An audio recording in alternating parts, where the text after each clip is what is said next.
el que habla, y yo estoy seguro de que hoy día Dios tiene una palabra para nosotros. Lo digo con esta seguridad porque en el día que el hermano Sixto estaba predicando, y él lo hacía con harta pasión y hablaba de los principios, de no había transar la palabra del Señor, y en eso empieza a divagar mi mente por ahí sentado, y pregunto y digo al Señor, al ver toda esta gente, ¿cierto?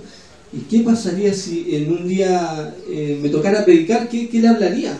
Esa preocupación. Y el Señor puso un título de un mensaje que ya lo había predicado en otra iglesia, y ya el Señor me respondió al tiro. Y al terminar ese culto se acerca el hermano Jaime y me dice, para el otro domingo le toca predicar, que era el pasado, y el Señor me sorprendió en eso, porque estamos viviendo en una esfera espiritual. Amén. Y el Señor es el que habla.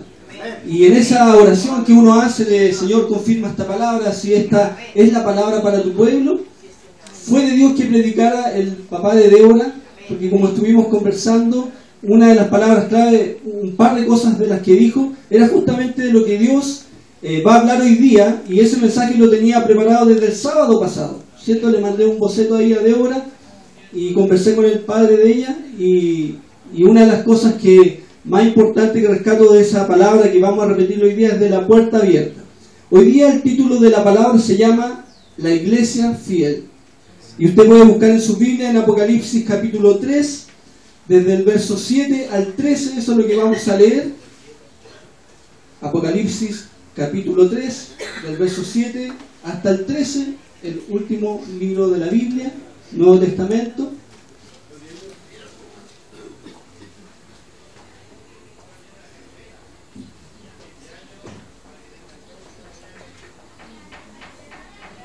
¿Sí lo encontró?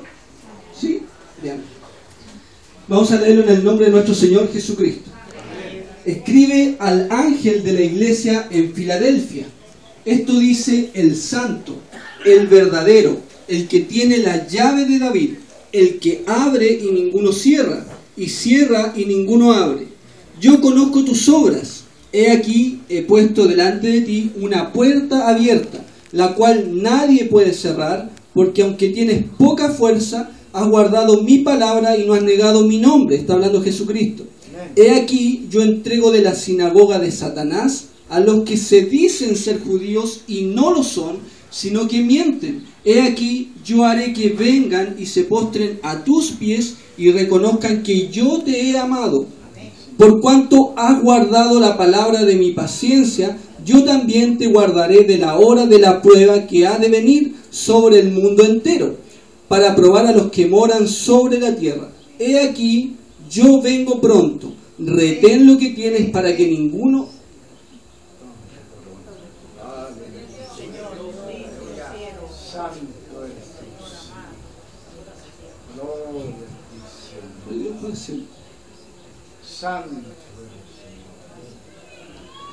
Gloria a Dios para siempre. Al que venciere, yo lo haré columna en el templo de mi Dios, y nunca más saldrá de allí. Gloria a Dios. Aleluya. Oh, bendita eres.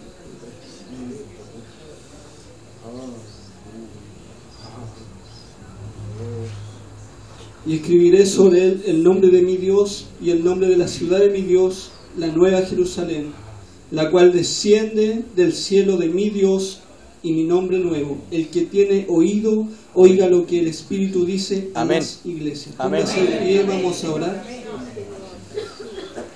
Padre Santo, que estás en los cielos, revélanos tu palabra, tráenos tu palabra, Señor. Ayúdanos a entender la palabra. Dame sabiduría, entendimiento, gracia.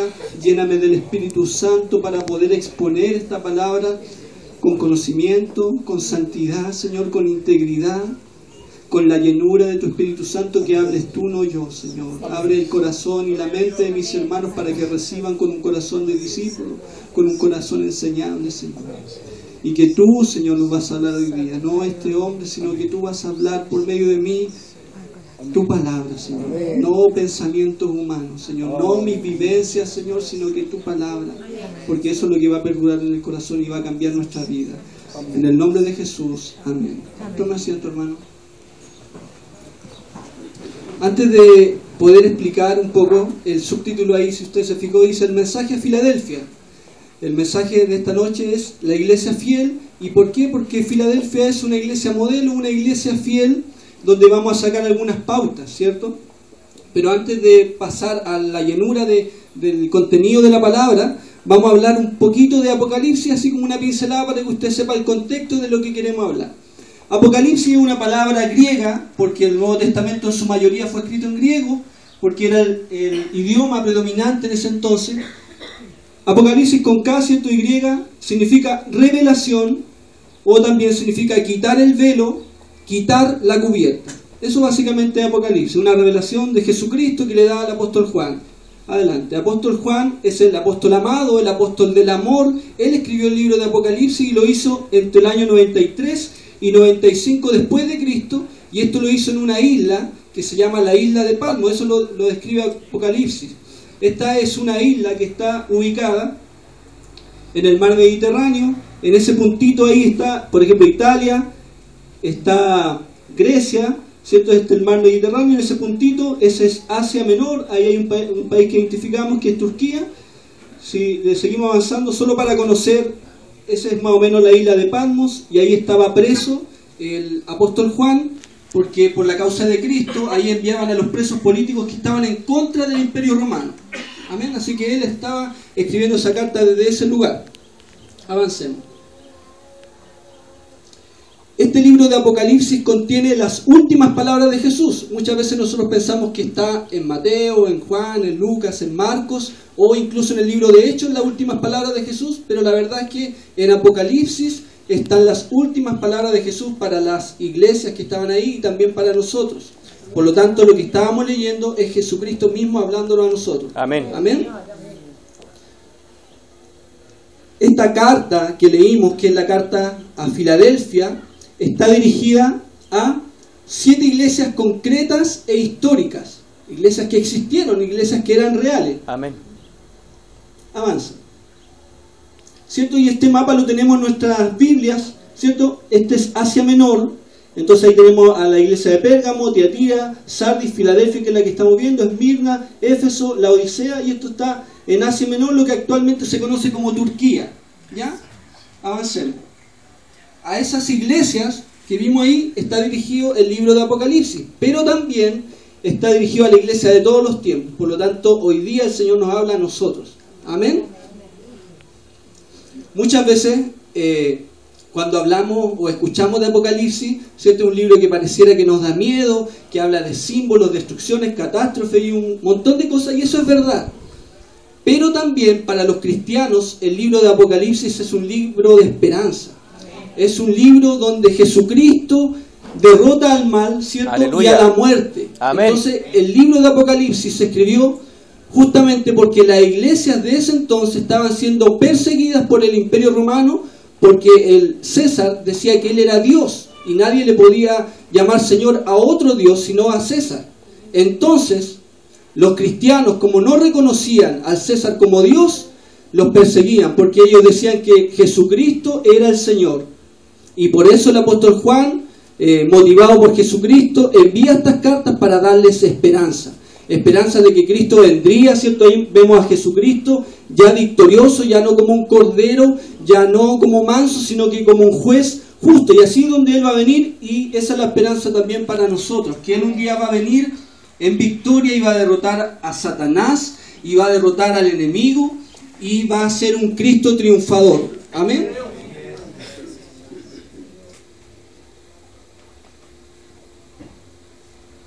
Eso es más o menos una introducción para que conozcamos un poquito el Apocalipsis. Avancemos. Dice en el primer versículo que leímos que Jesucristo dice: escribe al ángel de la iglesia en Filadelfia. Le está hablando al apóstol Juan. Escribe al ángel. Esta palabra ángel es una palabra griega que significa mensajero, pero en este contexto es al pastor de Filadelfia, porque en Filadelfia había una iglesia. Entonces yo no sé quién es el pastor de acá, pero Jesucristo le está hablando al pastor de esta iglesia. Amén. ¿Cierto? Amén. Escribe al ángel de Filadelfia. Vamos a hablar un poquito de Filadelfia, porque está en un corazón y eso lo vamos a ir descubriendo. Avanza. Esa es parte de las ruinas que quedaron de Filadelfia, que actualmente se le conoce como Al-Aseir, o Al-Ajeir, algo así, en ese idioma. Está en Turquía, recordemos. Avanza. ¿Por qué se le conoce como Filadelfia? Bueno, esta ciudad fue fundada en el año 189 a.C. por el rey Eumenes II el Filadelfo. Y este nombre se debe a que amaba tanto a su hermano Átalo II que le pusieron el Filadelfo. ¿Qué significa Filadelfo? Fileo, amor, Adelfos, hermano, Filadelfia, amor fraternal, y Filadelfo, el que ama a su hermano. Entonces la iglesia de Filadelfia tenía ese nombre, y usted dice, pero ¿qué tiene que ver esta ciudad o esto que está contando con nosotros? Es sumamente importante el amor. El amor que tenemos que tener a nosotros. Y así como un rey que no era cristiano, él amaba, él era tan leal a su hermano, ¿cierto? Que se ganó el apodo de Filadelfo, el que amaba a su hermano. Y este amor fileo es un amor fraterno, es un amor cariñoso, ¿cierto? Entre amigos, entre hermanos, entre padre e hijo, ¿cierto? Es un amor cariñoso. Y ese es el amor que Jesucristo demanda de nosotros. Venimos de un lugar donde no existía totalmente ese amor. Donde quizás muchos de los que estamos aquí vivimos un proceso difícil donde no veíamos ese amor, pero más allá de eso, puede ser, eso yo no lo sé, pero Dios lo sabe, que alguno de nosotros haya traído rencor, haya traído dolor, haya traído rabia, o incluso que hayan quedado pleitos sin solucionar, personas que no se amaban, personas que se masticaban pero no se tragaban, ¿cierto? Así como dice el dicho. Y a lo mejor muchas trancas quedaron en eso. Yo a ese no lo paso. Y quiera Dios que eso, que ya como el hermano Daniel comentaba, de que estamos iniciando un proceso nuevo, todas esas trancas, todo eso malo, todo el rencor, toda envidia, todo odio, todo celo, debe terminar y debe morir acá. Si es que hay algo que nos separa, ¿cierto? Si es que hay usted ve en su corazón y examina su corazón, y si hay algo, una rabia contra un hermano, si es que hubiera que solucionar en este momento algún pleito, algún malentendido que quedó, hoy es el momento, no mañana. Porque el Señor quiere hacernos una iglesia como la iglesia Filadelfia, que amaba a su hermano, que se preocupaba de su hermano, que no era un número más, sino que eran miembros de la iglesia de Jesucristo. Y si hay una cosa que tiene que destacar en la iglesia de Cristo, es el amor entre unos y otros. Es el amor al prójimo. Incluso voy a ir más allá. En otras predicaciones se ha tocado esto. Si es que alguien tiene rabia o rencor con algún hermano, incluso con el pastor de ese lugar, tenemos que soltar perdón. Tenemos que perdonar. Incluso la Biblia dice que tienes que amar a tu enemigo. Eso no significa desconocer la historia. Eso no significa olvidarme de lo que pasó. Significa perdonar. Significa que yo puedo contar la historia, pero sin rabia y sin dolor. Eso es distinto. Es como cuando usted se hace una herida. Esa herida en el momento que está sangrando duele, pero en el tiempo le va a salir una costra y en el tiempo le va a salir una cicatriz. Usted se va a acordar de que tuvo una herida, pero ya se va a tocar y no le va a doler. Eso es lo que quiere Dios. Por lo tanto, hoy día, si hay rabia, si hay perdón, debemos perdonar. No estoy diciendo aplaudamos lo malo. Eso es distinto. Pero tenemos que perdonar, porque cuando no perdonamos, estamos atados a la otra persona, o al otro lugar, o al hermano, o a quien nos hizo daño. No importa el daño que nos hayan hecho, Cristo perdonó en la cruz. Y a usted no le han hecho nada tan grave como se lo hicieron a Jesucristo. Y lo que pasó es porque Dios tenía un propósito.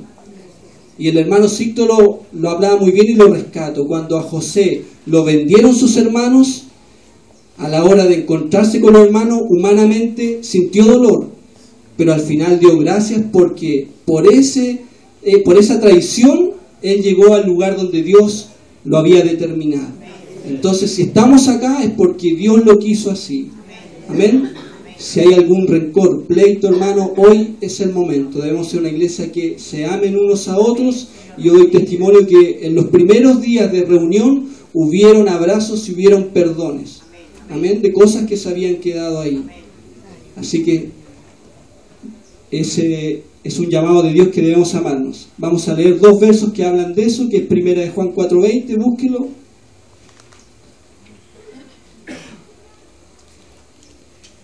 Si alguno dice, yo amo a Dios y odia o aborrece a su hermano, es mentiroso. Así declara.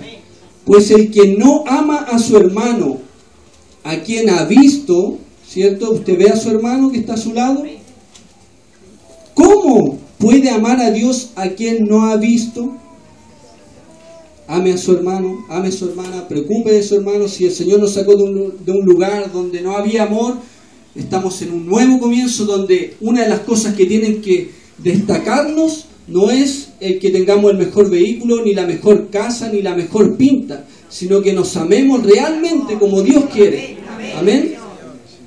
Y el otro verso que vamos a leer es Juan, capítulo 13, versículo 35.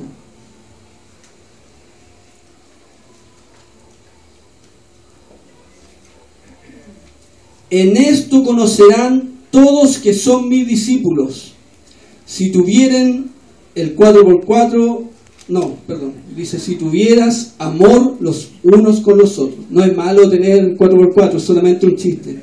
Pero no, a lo que voy es que en ese tiempo no decían, ese cristiano porque tiene la mejor pinta, sino porque realmente veían cómo se amaban unos a otros. Y la gente quedaba tan impresionada, ¿cierto? Y empezaban a llegar, el Señor empezaba a añadir a los que iban a ser salvos porque veían que realmente lo que predicaban lo hacían.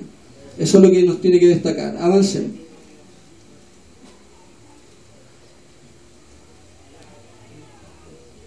Esto dice el santo, el verdadero, el que tiene la llave de David. El primer verso es como, sabemos que Cristo está hablando, pero es como poner la firma. Yo soy el santo, yo soy el verdadero y yo soy el que tengo la llave de David. Voy a hablar de la llave de David, pero así de pasadita vamos a hablar del santo y el verdadero. El santo lo hemos predicado, pero hermanos, una de las cosas que tienen que destacarnos a nosotros, si Dios es santo, Él demanda de nosotros santidad. Dice 1 de Pedro, porque yo soy santo, ustedes tienen que ser santos, apartados, separados del mundo, no pensar como el mundo, no seguir la corriente del mundo. Santidad es pureza, es blancura, es sin mancha, en donde el pecado no tiene comunión con la santidad de Dios. Y eso es lo que Él quiere de su iglesia. Si Él es santo, también nosotros tenemos que ser santos. El verdadero, Cristo es la verdad. Por lo tanto, lo que dice Cristo, eso es la verdad. Y si nosotros estamos en Cristo, estamos en la verdad, el verdadero. Y por último, Él se está describiendo, poniendo la firma, el que tiene la llave de David. ¿Qué significa tener la llave de David? Muchas cosas, pero principalmente este es un símbolo de autoridad. Por eso está la corona ahí. Jesucristo es el amo y Señor de la llave de todas las puertas. Esto también simboliza la Torá o la Biblia. El rey David hablaba de la llave como la Torá, la Biblia, algo sumamente importante. La Biblia es la autoridad de Dios, es la palabra de Dios. Lo que está en la Biblia es el pensamiento de Dios. Son las llaves del reino para abrir y cerrar. Amén. Amén. Y son las llaves para abrir la puerta de la salvación. Cristo, al morir en la cruz, Él vino con una llave y la puerta que estaba cerrada, ¿cierto? El pecado, el mal, que no nos dejaba entrar al cielo, Cristo vino a abrirla con la llave de David, con las llaves del reino. Y eso simboliza la autoridad de Cristo. Cristo es el que abre las puertas de la salvación. Amén. Cuando habla de esto, La iglesia de Filadelfia lo entiende muy bien, porque ellos están ubicados en una zona donde es una puerta para otros lugares. Lo vamos a ver un poquito más adelante. Entonces, estamos de acuerdo que el que abre y ninguno cierra, y cierra y ninguno abre, es Jesucristo. Amén. Porque Él tiene esa llave de David, las llaves del reino. Amén. Así que si Él abrió esta puerta, nadie la puede cerrar. Y si Él abre la puerta de salvación para cualquier hermano o hermana, en Él está segura la salvación. Amén. Dice el verso 8, yo conozco tus obras. Perdón. Hay dos versos que van a ratificar lo que dije. Isaías 22, 2.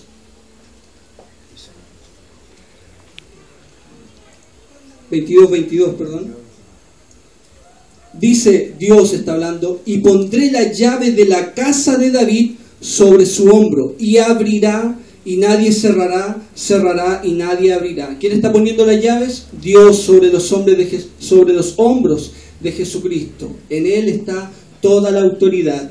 Y Lucas capítulo 1, del verso 31 al 33, dice lo siguiente.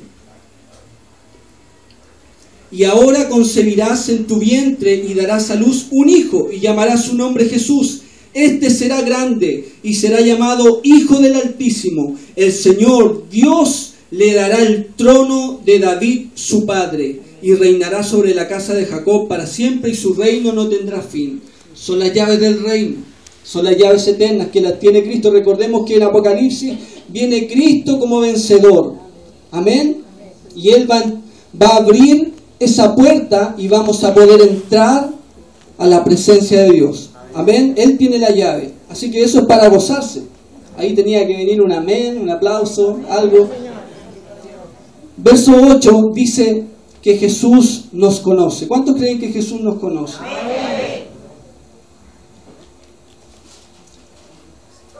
¿A usted Jesús le conoce? Amén. Dice, yo conozco tus obras. Jesús nos tiene ubicados y nos tiene identificados en su Facebook. Están todos los seres humanos ubicados, está nuestra fecha de nacimiento y hasta la fecha de función. Amén. Ahí está en Facebook todo, lo que pensamos, lo que tenemos, lo que no tenemos, nuestras frustraciones, nuestros pensamientos, nuestros sueños. Jesús nos conoce. Y te lo voy a comprobar en Mateo 10:30 para que tú tengas esto en tu corazón. Dice, Mateo 10:30, pues aún vuestros cabellos están todos contados. Tanto nos conoce Jesucristo que hasta los cabellos, que son millones, los conoce. Si conoce eso, conoce tu pensamiento, conoce tus frustraciones, tus problemas. Hoy día está el que te conoce. Yo conozco tus obras. Espero que esas obras sean buenas. Amén. Amén. Aleluya. Cuando dice que Él nos conoce, está hablando de la omnisciencia de Dios. Él todo lo sabe y Él todo lo conoce.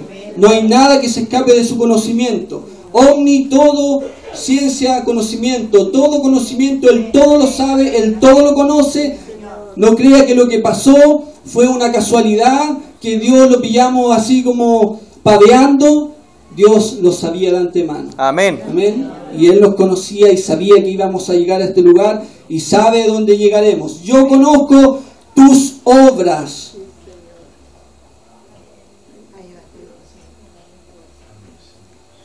¿Cuáles son tus obras, hermanos? Aquí no dice, yo conozco tus estados en Facebook. No dice, yo conozco tus palabras, tus obras, porque podemos hablar mucho, pero ¿qué están hablando nuestros hechos? Lo importante son las obras. ¿Qué has hecho tú desde que el Señor te rescató hasta el día de hoy? El Señor nos va a pesar, nos va a juzgar. Un día vamos a estar delante de su trono. ¿Qué peso darán nuestras obras? ¿De qué estamos hechos, hermanos? ¿Qué es lo que vamos a dejar de legado a nuestros nietos, a nuestros hijos? ¿Cuál es el legado? No van a ser las palabras, son las obras. Lo que tú hiciste. El Señor es acción. El amor también de lo que hablamos es acción. Amén. Amén. Yo conozco tus obras le dice a esta iglesia de Filadelfia, porque vamos a ver que era una iglesia muy esforzada, una iglesia fiel: he aquí, he puesto delante de ti una puerta abierta. ¿Cuántos creen que esta es una puerta abierta? Amén. Y esa puerta, hermano, la abrió Cristo. No la abrió el hombre, la abrió Jesucristo. He puesto delante de ti una puerta abierta, la cual nadie puede cerrar, porque aunque tienes poca fuerza, has guardado mi palabra y no has negado mi nombre. Hermanos, Filadelfia era una zona muy rica, producía muchos vinos, porque era una zona volcánica, y donde hay zonas volcánicas, la tierra es muy fértil. Por lo tanto, la ciudad de Filadelfia era una tierra muy rica. Pero además de eso, la civilización griega la había escogido como una puerta para poder expandir la filosofía, el conocimiento y la civilización helénica o griega. Entonces muchos mercaderes, muchos príncipes, muchas personas pasaban por Filadelfia. Por lo tanto, por eso Jesucristo le habla que puso delante de ellos una puerta abierta. Pero ¿para qué iba a utilizar esa puerta? Seguramente comercial para ellos, o seguramente cultural para ellos, para expandir el idioma griego en ese entonces. ¿Para qué le iba a usar? Para expandir el reino de Dios, para predicar a Jesucristo. Esa es la puerta abierta, que representa una iglesia, un arca, como quiera ponerle. Pero Cristo abrió esta puerta. Avance. Dale. Para expandir el reino de Dios y la salvación en Cristo. Y también esta puerta abierta representa para entrar al reino de los cielos por la eternidad. Hermanos, si Cristo abrió esta puerta, esta iglesia, no es para ser igual de donde salimos. Porque si es así, mejor cerrar las cortinas. Si el Señor nos trajo para acá, es para trabajar. ¿Y qué es lo principal que tenemos que trabajar? Expandir el reino de Dios. Ver esta puerta abierta para que vengan muchos, como dice Isaías, y beban del agua gratuitamente, sin dinero. Van a comprar pan. Amén. Y van a tomar de esta agua porque la ha puesto Jesucristo. Jesucristo ha levantado esta iglesia. Amén. Amén.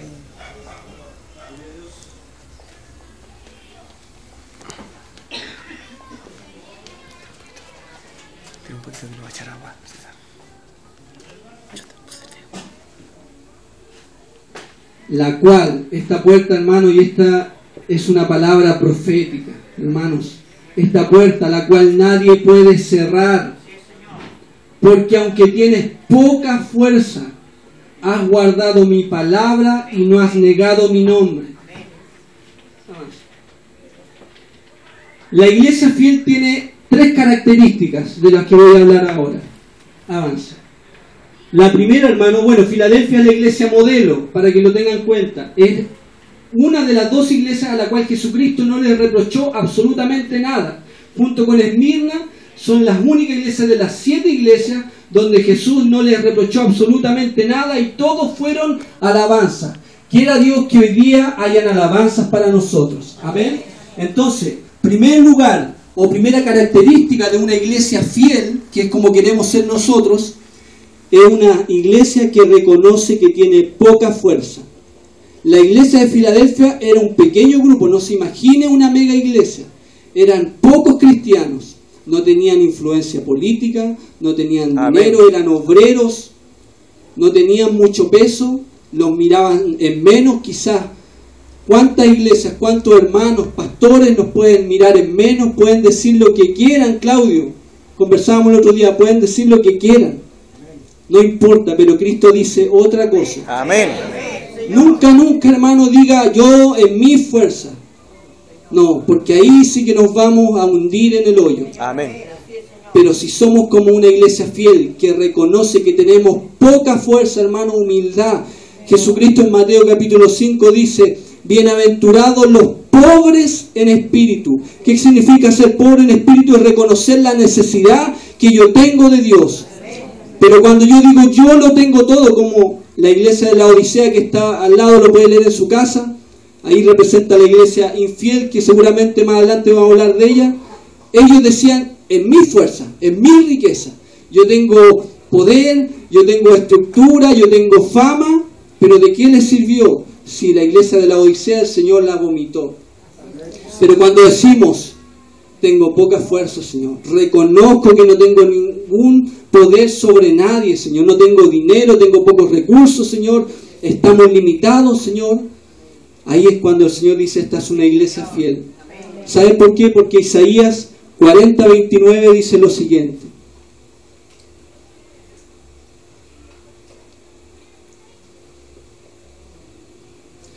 Él da esfuerzo al cansado y multiplica las fuerzas del que no tiene ninguna. Yo prefiero reconocerme ante Dios como poca fuerza, con poca fuerza, incluso con ninguna fuerza. Porque el que no tiene ninguna fuerza, el Señor no sé cómo, Él la multiplica. Pero si tú llegas ante Dios diciendo, yo soy mejor que esta iglesia es mejor que esta otra, o yo tengo el mejor auto, yo tengo el mejor trabajo, yo tengo el mejor título, dice la palabra que el que se exalta será humillado. Amén. Pero el que se humilla será exaltado. Amén. Filadelfia era una iglesia que buscaba la presencia de Dios, que oraba, que tenía necesidad de Dios. Por lo tanto, hermano, reconócete hoy día como que tienes poca fuerza. Porque cuando tú dices estoy cansado, cuando tú dices no tengo fuerza, viene Dios y te levanta. Viene Dios y te multiplica las fuerzas aunque no tengas ninguna. Así que la iglesia fiel es una iglesia que no tiene o que tiene muy poca fuerza, muy poca influencia. Adelante. Segundo punto de una iglesia fiel es que obedece la palabra.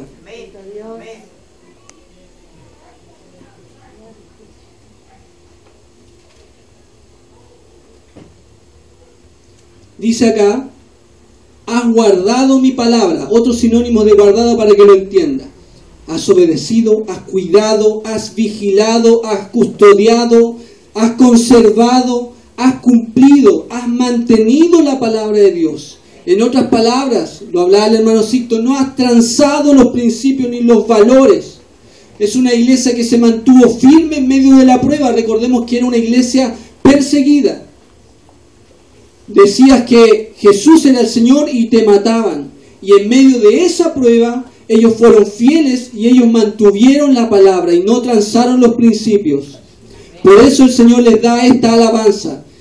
Que nosotros seamos dignos de esta alabanza de parte de Jesucristo. Porque no hemos transado la palabra. Porque no nos hemos vendido a los puestos ni a los cargos. Porque no nos hemos vendido a un sistema corrupto. Aleluya. Porque es más importante nuestra familia, porque es más importante la palabra de Dios, porque es más importante Jesucristo, que los años en un templo, que las estructuras, que los fierros, que todo eso material. Lo más importante es conservar la palabra de Dios. Esta iglesia mantuvo fiel a la palabra del Señor. Ahora se aprobó el ABP. Vienen tiempos tan difíciles en donde no tenemos que transar la palabra. Amén. El matrimonio es entre un hombre y una mujer. Y así muchas cosas que van a venir. ¿Qué vas a hacer tú? ¿Qué van a hacer los pastores cuando estén enfrente de esas situaciones? ¿Qué van a hacer los pastores cuando venga el Papa Francisco a presentar el ecumenismo y a hablar de la unidad y del amor falso? Seguramente, y estoy seguro que le van a abrir las puertas de par en par en muchas catedrales y en muchas iglesias, creyendo que Él es el Salvador. Vamos a transar los principios, vamos a transar los valores. Los pastores van a casar hombres con hombres. Vamos a estar a favor del aborto y de tantas otras cosas, de la fornicación, del adulterio. Póngale el pecado que quiera. Yo quiero ser parte de una iglesia santa. Amén. Yo quiero ser parte de una iglesia que no tranza su palabra. No importa que me digan lo que digan, traicionero, rata, lo que sea, hermano. Pero yo quiero que Cristo un día me diga, en lo poco fuiste fiel, sobre mucho te pondré. Amén. Amén. Por lo tanto, la segunda característica es la iglesia que obedece la palabra de Dios. Y tercer lugar, una característica de la iglesia fiel o de Filadelfia es que no niega a Jesús.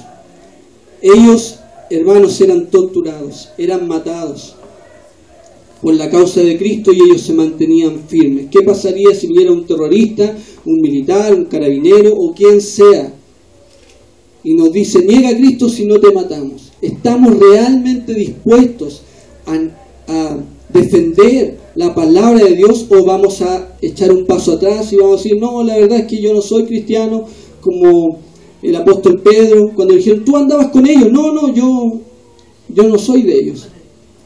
Pero si tú hablas como ellos, te vimos muchas veces. No, si yo iba por ir a la iglesia, iba a acompañar a mi familia. ¿Cuántos quizás en ese momento, hermano, cuando se pongan las cosas oscuras, van a echar para atrás? ¿Cuántos van a preferir la comodidad, un cargo? Hermanos, podemos negar a Jesús con nuestra boca, pero también podemos negar a Jesús con nuestros hechos. Ay, tiene que ser ahí. Hermanos, cuidemos nuestra santidad, cuidemos nuestro comportamiento, nuestro pensamiento, hermanos. Hasta lo que publicamos en Facebook tenemos que filtrarlo. Hasta lo que publicamos ahí tenemos que pasarlo por Dios. ¿Qué hablamos? ¿Qué pensamos? ¿A dónde vamos? ¿Qué escuchamos? ¿Qué estamos escuchando? Aunque usted no niegue a Jesús con sus labios y diga, yo niego a Jesucristo. No es necesario decir eso, pero a lo mejor con tus hechos tú estás negando a Cristo. ¿A qué lugar estás yendo? Dios nos bendiga. El Señor quiere una iglesia santa. Y que cuando vengan esos momentos diga, yo no me avergüenzo del Evangelio, como hizo el apóstol Pablo en Romanos 1:16. Dice, yo no me avergüenzo del Evangelio porque es poder, porque es potencia, para salvación de todos los que creen, para el griego y para el judío, para todos. No me avergüenzo del Evangelio porque es poder de Dios. Amén. Mateo 10, 32 al 33, para que usted vea que no son mis palabras, sino las de Jesucristo. Y las palabras de Jesús a veces son fuertes y dice así.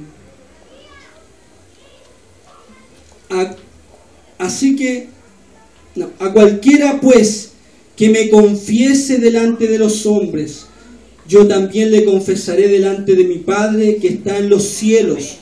Y cualquiera que me niegue delante de los hombres, yo también le negaré delante de mi Padre que está en los cielos.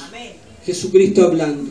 Muchos van a llegar, y usted lo ha leído, hicimos milagros, hicimos campañas evangelísticas, teníamos una mega iglesia, teníamos una catedral, echamos fuera demonios, y Jesucristo los va a mirar de la cabeza hasta los pies. No te conozco, ándate de aquí, no te conozco. Pero si yo predicaba en tu nombre, no te conozco. O como ese invitado que iba a las bodas y estaban todos vestidos de bodas y de repente llega un intruso, un paracaidista de esos que siempre llegan y le piden el ropaje de boda, ¿cierto? Generalmente uno a las bodas va con terno, ¿cierto? De smoking, de gala, y este andaba quizás con short. Oye, pero tu vestimenta. Al cielo tenemos que entrar con ropa santa, sin mancha y sin arruga. ¡Aleluya! Ándate de aquí. Tú no tienes nada que estar haciendo acá. Afuera donde es el crujir de dientes. Amén. Donde es el sufrir. Esto de la santidad es muy serio, muy grave. Si queremos ser una iglesia nueva y vamos a ser igual o con los mismos vicios de otras iglesias, mejor nos quedamos donde estábamos. Si vamos a estar en una iglesia donde se va a permitir el pecado, donde vamos a tener a las niñas con la mini hasta acá, con el escote hasta el ombligo, si vamos a tener la corrupción del dinero, Amén. yo mejor me voy a mi casa y adoro al Señor ahí y oro al Señor ahí. Y yo quiero ser parte de una iglesia nueva, una iglesia santa. Amén. No todo el que me dice Señor, Señor, entrará en el reino de los cielos, sino el que hace la voluntad de mi Padre que está en los cielos. Así que menos bla bla y menos actuar y más actuar. Amén. ¿Creen esa palabra que Dios levantó esta puerta? Amén. Y que nadie la va a cerrar. Amén. Si la levantó Cristo, nadie la va a cerrar. Entonces esta iglesia, a pesar de toda esa prueba, no negó a Cristo. Dice el versículo 9, he aquí yo entrego de la sinagoga de Satanás, las sinagogas eran iglesias, los que se dicen ser judíos o cristianos y no lo son, sino que mienten. He aquí yo haré que vengan, y esto también es profético, y se postren a tus pies, esto es simbólico de que se postren, y reconozcan que yo te he amado. Van a llegar, hermanos, muchos que hablaron pestes de usted, de mí, y van a decir realmente esta obra la está levantando Cristo. Va a reconocer que Cristo es el que nos amó, que Cristo es el que nos sacó y Cristo es el que nos va a levantar. Gloria a Dios por eso. Amén. Porque dice, los que se dicen ser judíos y no lo son. Una pregunta aquí es básico. ¿Por qué algunos cristianos no se comportan como cristianos? ¿Por qué cree usted? La respuesta es súper simple, porque no son cristianos. Así de simple, no le busquemos otra respuesta. Si los que se dicen ser cristianos, como estos que decían que eran judíos, pero no eran judíos, no se comportan como cristianos simplemente porque no son cristianos. Porque dice Santiago, capítulo 1, del verso 23 al 24, porque si alguno es oidor de la palabra, pero no hacedor de ella, es semejante al hombre que se considera en un espejo su rostro natural, porque él se considera a sí mismo, y se va y luego olvida cómo era. O sea, se mira, ¿sí? Se peina, ¿cierto? Y después se va y se olvida de cómo era su rostro. Muchos cristianos van a la iglesia, se visten como cristianos, ahí está entrando a la puerta de la iglesia, cantaba, ¿cierto? Predicaba, se sabía la palabra, daba el diezmo, daba la ofrenda, pero no por eso significa que era cristiano. Si es cristiano, tiene que ser hacedor de la palabra de Dios. Amén. Avancemos.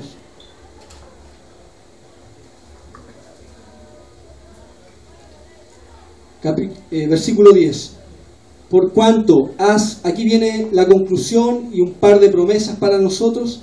He aquí yo entrego versículo 10. Por cuanto has guardado la palabra de mi paciencia, ¿cierto? Esta iglesia de Filadelfia guardó su palabra, no transó su palabra, y en medio de la prueba, ¿por qué dice mi paciencia? Porque en medio de toda esa prueba ellos tuvieron aguantaron estas pruebas, esta persecución. Por tanto, has hecho esto, yo también, dice Jesús, te guardaré de la hora de la prueba que ha de venir sobre el mundo entero para probar a los que moran sobre la tierra. Este es un tema, en solo ese versículo hay un tema, así que voy a hablar solo una pincelada. Está hablando de la gran tribulación. Hermanos, la iglesia va a pasar por la gran tribulación, pero el Señor nos va a guardar, nos va a proteger. Pero si en su voluntad Él permite que demos la vida por Jesucristo, tenemos que darla, no tenemos que dejarnos marcar con la marca de la bestia. Y esto usted dice, a lo mejor es tan lejano, es tan apocalíptico, hermano. En un santiamén, hermano, puede venir la persecución. Recuerde, el año 73 nadie esperaba nada, y de repente golpe de Estado. Y así en tantos países vivían en paz y de repente guerra. Así va a ser la tribulación. Y quién sabe que ya estamos en medio del apocalipsis, ya estamos a puertas de esta gran tribulación. ¿Por qué digo esto? Por lo que viene después. Pero, hermano, en medio de la persecución, en medio de la tribulación, si confiamos en Cristo, Él dijo que Él estaría con nosotros hasta el fin del mundo. Si estamos en Cristo, tenemos que ser capaces y tenemos que ser valientes hasta nuestra vida, hermano, darla por Cristo. ¿Por qué, hermano? Porque dice Jesucristo, he aquí yo vengo pronto. Retén lo que tienes para que ninguno tome tu corona. Cristo viene. ¿Cuántos creen eso? Amén. Con los ángeles va a sonar esa final trompeta. Muchas iglesias no predican de que Cristo viene porque están más enamorados de lo material, porque están más preocupados del dinero. pero tenemos que anunciar que Cristo viene, y esa es la Amén. esperanza para la iglesia de Filadelfia, que estaba siendo perseguida, pero también es la esperanza para nosotros, que un día Cristo va a venir por su iglesia. Pero si usted está limpio, si usted está santo, si usted está haciendo la voluntad de Dios, se va con Él. He aquí yo vengo pronto. Avanza. Retén lo que tienes, o cuida lo que tienes, ojo con lo que tienes, vigila lo que tienes. Hemos hablado de que el Señor nos ha encargado a estos niños, a estos jóvenes, a estos coristas, a estos hermanos, a estas ancianas, a estos ancianos. Dios nos ha regalado esto. Dios nos está visitando con momentos en su presencia. Retén lo que tienes. Muchos hemos salido porque no hemos transado la palabra y no soportamos el pecado y no vamos a estar avalando el pecado. Retengamos eso, que no vamos a seguir negando a Cristo y vamos a retener la palabra de aquí hasta que Cristo venga. Eso es lo que tenemos que retener, la palabra de Dios, el testimonio y a Jesucristo. Tenemos que retener, y esta bendición que estamos teniendo, el Señor nos dice, retén lo que tienes. Si tenemos amor, si nos hemos demostrado el amor, si usted ha encontrado cariño, eso no se tiene que acabar, no tiene que ser parte de la emoción de que porque esto está funcionando recién y después se nos va a olvidar abrazar al hermano, o se nos va a olvidar preocuparnos del hermano. Esto tiene que ser de aquí hasta que Cristo venga. El sello que tiene que tener esta iglesia es que nos amamos unos a otros y estamos preocupados en unos por el otro y somos una familia en Cristo, porque Jesucristo viene pronto. Tenemos que guardarnos en santidad, tenemos que retener lo que tenemos. ¿Por qué, hermanos? Avanza. ¿Por qué debo cuidar lo que tengo? Porque el mismo verso lo dice, porque hay una corona. La corona representa el premio que Dios nos dará. Dice, retén lo que tienes para que ninguno tome tu corona. Si tú haces esto que hizo la iglesia de Filadelfia, que se amaban, que guardaba la palabra, que reconocía quién era Jesucristo, que decía, tengo poca fuerza. Si vives tu vida en santidad, el Señor va a retener tu corona y te va a premiar con un premio que ni te lo imaginas, hermano, si perseveras hasta el fin. Amén. Y para concluir, desde el verso 12, dice, al que venciere, yo lo haré columna en el templo de mi Dios y nunca más saldrá de allí. Y escribiré sobre él el nombre de mi Dios y el nombre de la ciudad de mi Dios, la nueva Jerusalén, la cual desciende del cielo de mi Dios, y mi nombre nuevo. Jesucristo dice, y mi nombre nuevo. Hay 5 promesas, hermanos, que nos quiere dar el Señor, que se las dio a la iglesia de Filadelfia. Pero hoy día, si nosotros perseveramos en todo esto, eso es lo que nos espera. Ese es el premio, las 5 promesas. ¿Quiere echarle una mirada? Las 5 promesas. Primero, reconocimiento. Yo lo haré columna en el templo de mi Dios. Se acostumbraba a poner en las columnas el nombre de quien había auspiciado esa columna o alguna persona importante. Dios nos va a reconocer. Hermano Sicto, tú hiciste esto, mira, te vamos a condecorar en el cielo. Segundo lugar, la segunda promesa, seguridad eterna. Dice, nunca más saldrá de allí. Cuando estemos en el cielo, nunca más saldremos de ahí. Estaremos con la seguridad de que estaremos con Dios por la eternidad. Tercera promesa, pertenencia a Dios. Y escribiré sobre él el nombre de mi Dios. Imagínense, el nombre de Dios y el nuevo nombre de Jesús estarán inscritos como alguien que marca una vaca, como alguien que marca un rebaño. Significa que seremos pertenencia de Dios. Cuarta promesa, una nueva ciudadanía, la nueva Jerusalén que va a descender del cielo, y ahí nosotros vamos a habitar junto a Cristo, junto a Dios, vamos a estar en su presencia. Esa es parte también del premio. Si tú conservas la santidad, si tú sigues mirando a Cristo, si tú guardas su palabra. Y quinta promesa, es una nueva comunión con Cristo, porque nuestros cuerpos serán renovados, serán cuerpos santos, serán cuerpos gloriosos. Y Cristo tendrá un nuevo nombre y tendremos una nueva comunión con Él. Viviremos en otra atmósfera, en otra dimensión con Jesucristo. estaremos con Él cara a cara y todos nuestros problemas serán solucionados. Ya no habrá llanto, ya no habrá dolor y todas nuestras preguntas tendrán respuestas allá en el cielo si perseveramos, porque Cristo viene. Amén. Póngase de pie, hermano.